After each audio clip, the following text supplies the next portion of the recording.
In the AFC North, here are our standings. The Ravens atop at 12-2, and believe it or not, at 6-8. The Browns are still alive. They would have to have a lot of things break their way in order to make the postseason, but the Ravens, meanwhile, tracking toward that #1 seed. And as we shift from the Steelers, stay in the North, here's Coach Brian Billick with a Ravens-Browns playbook. It's always a physical battle when the Baltimore Ravens take on the Cleveland Browns.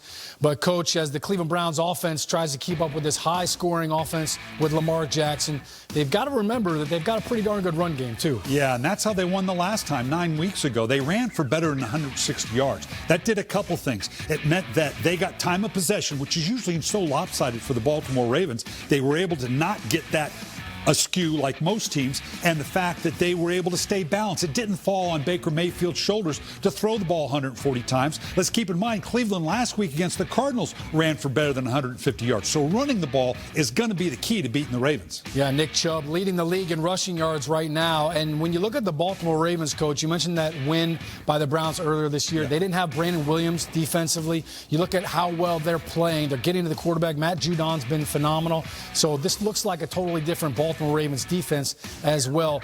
But I think for Cleveland, you've got to stay physical and don't let the receivers get too chirpy. I know they're telling everybody to come get me on the other sidelines, but stick with what you do best, which is running the football. Yeah, that defense was embarrassed the last time they gave up that 160 yards. That's going to be foremost in their mind. They're going to want to send a message, no, we're a different defense right now. I think they are the best defense in the NFL right now, and I think they're going to prove it in Cleveland against the Browns.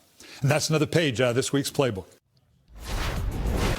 Well, speaking of those Ravens, here are their clinching scenarios. You have a first-round bye with a Chiefs loss or a Patriots loss, or they will clinch home field advantage with a win, or Chiefs loss or Patriots loss. I believe I just said that, but there you go. Essentially, it appears as though home field will go through Baltimore to get to Super Bowl 54. It is 49ers week. Rivalries are better when both teams are good. The stakes are higher. Coleman, a stiff arm to the end zone. Touchdown, San Francisco. One-on-one tackling in space. You have to be able to do that. Toss right. He fumbles. They did not get on it. It hit it right off his hand. Fourth down, have to happen. Goff launches down the right side. Everett behind the defense, incomplete at the 20.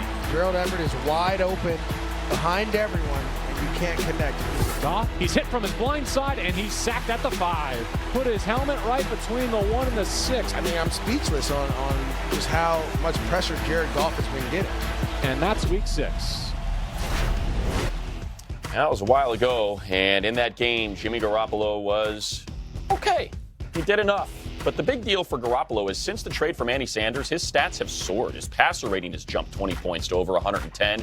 He went from 7 touchdowns and 6 interceptions to 19 touchdowns and just 5 interceptions. So where is Garoppolo's head on the rematch with the Rams? Playing teams in the past, it's not always what you see on film that they're going to do. You know, they might throw some new things at you. Teams have been doing that to us, and we just have to be prepared. I think just going into the game with that mindset and being able to adjust on the fly will be good for us. We do control our own destiny, and if we handle business, we'll be in a good spot. So we just got to take it one game at a time, though. Start with the Rams, and we'll take it from there. So here's your NFC playoff picture. As it stands right now, Seattle has the tiebreaker with the 49ers, but you heard Jimmy mention destiny. They control it. Win the final 2, they will be the #1 seed. So huge games in the final 2 weeks of the season. Let's get to Santa Clara and our Steve Weish. In that game, you see he did not throw a touchdown, Steve, but a lot of targets and a lot of catches and a lot of yards went to George Kittle. No surprise there. I would assume they would like to see more of that in the second go-round. That is absolutely true. I actually spoke to Kittle yesterday afternoon, and look, he was among several players who were very frustrated about that upset loss to Atlanta last week. So he said they've really been bearing down in practice this week. But Kittle, he has feasted against the Rams. In the last 4 games, 3 of them he's gone over 100. That third game, the other game he didn't. He was at 98 yards. So I went up to him and said, kind of what is it about playing the Rams why you do so well? And he kind of laughed and said, well, I get kind of lucky against them. But then he said, seriously, we always have a good game plan for them. Don't forget that Kyle Shanahan and Sean McVay, both teams' head coaches and play callers, they are very competitive with one another. But he also said the Rams, they like to play a lot of zone concepts, which free up soft spots and areas to run, to which Kittle said, I kind of excel at doing both of those, which, Money, I think both of us would say, yeah, he kind of does. Yeah, no doubt. Certainly a healthy and friendly competition. But when you've got the playoffs on the line for both of these teams, a 1 seed for the 49ers, keeping their playoff hopes alive for the Rams, are each of these teams approaching it the same way as though it is a big deal in a playoff game, or are they trying to dismiss that a little bit? No, they are not dismissing it at all. I spent time with both teams this week, and so let's start with the Rams. They were absolutely embarrassed about their performance last week against Dallas. They got physically manhandled on both lines of scrimmage. That alone is incentive. Throw in the fact that they do have some outside playoff hopes. Remember, this is the NFC champion that's really, they're prideful right now. So we're going to see that pride on the line. The players said they are going to try to come out offensively and really establish the run game and not deviate from their offensive game plan, which is something they've done a few too many times this season. As for the 49ers, Kittle and several other players told me they are so locked in on the Rams because they understand what's at stake. They want that bye. They want that home field advantage. And they also know with that loss to the Falcons last week, if they lose both of these games, Money, they could actually end up being the 6th overall seed instead of the 5th seed. So George Kittle basically told me if we lose this game, we have screwed ourselves for further down the line. We are taking this game as serious as we possibly can. Well, great stuff, and we are taking it as serious as we possibly can because we thank Steve Weish for that, and we get a front office feature with our Super Bowl winning general manager, Charley Casserly, with some storylines in the front office view and a matchup you are keeping your eye on in the Rams-49ers game, Charley. I'll tell you what, it's Gurley and Goff both ways. Oh, here's what I mean by that.